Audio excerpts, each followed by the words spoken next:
This is my dumb test, right? And I mean it's dumb because it's just a stupid way of doing it, but it will work.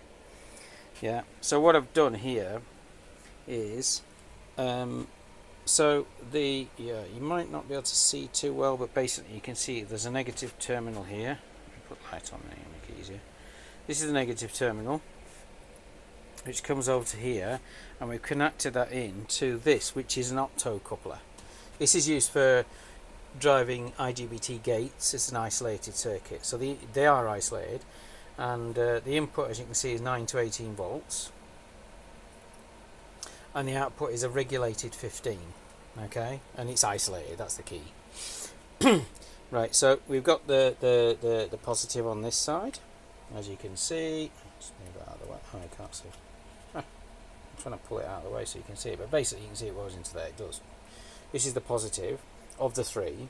That goes into the circuit here, and I've connected that across here also to this transformer. Okay, now I've looked on the spec sheet and it says these are like getting on for 90% efficiency. I don't know if I believe it right now, but that's the sort of thing. Now this is the output. Okay, the yellow wire is the negative and the red wire is the positive, and so I've got that coming in here to a buck converter, which I would say is in the region of 80%. So overall you're talking about 70 maybe.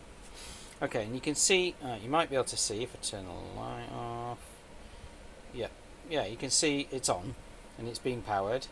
Okay, and I've obviously connected my meter to it, and you can see I've tuned the output down, and so the output is 4 volts, right?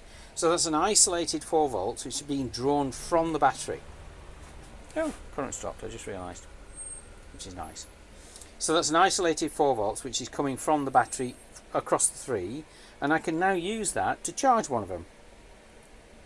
So what I want to do is actually set it up so that it charges.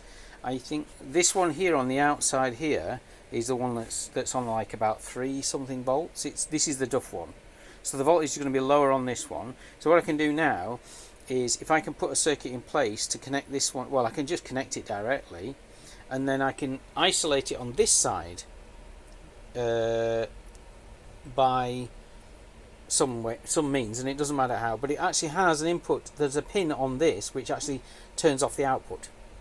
Okay, so what we can do is get it to charge this battery, this cell. Right, now this is a 10 watt transformer, because that's what the 10 is on there. The number is 10 watt, but you can see the output. It's like 666 milliamps output. Okay, 2/3 of an amp, right? And that's going into here. Now this is 15 volts in this side and 4 volts out this side. So in actual fact, you're going to get about an amp out of here. Now I would assume, right, that the cell itself is going to draw power, and then this will then regulate it, because these things have current limiters on them, and so do these. So what we'll probably see is that this will actually have a current that's going into it, and I can even connect it right now. I can even connect it right now on the board, actually, because this connection is on the negative side of this cell, and this connection is on the positive side. So I can just connect it, and then we can just see it, right? And what we'll probably, and then I can turn off the power pack actually, because we don't want an input to it. It's interesting how it's dropped. I just wanted to see, because I've actually got the thing up here. Let's see now what we're at. Oh, there you go. So it's on 190 milliamps now. This is one cell, 3.6 something. Then we've got 4.0 something there, and this one's 3.84, right? So obviously this one's high and this one's low. So we need to charge this one. That one's obviously high, and this, I guess, is the balanced voltage, roughly. You know what I mean? I don't know. It doesn't matter. What you do is you've got to add those up and then divide by 3, and then that gives you the balanced voltage. Okay, well that one's 4 volts, that's 3.6, and that's 3.8, so it doesn't take a genius to work out whereabouts it's going to be. Okay, so what we need to do now is charge this one from this system. So I'm going to put that on now and see what happens.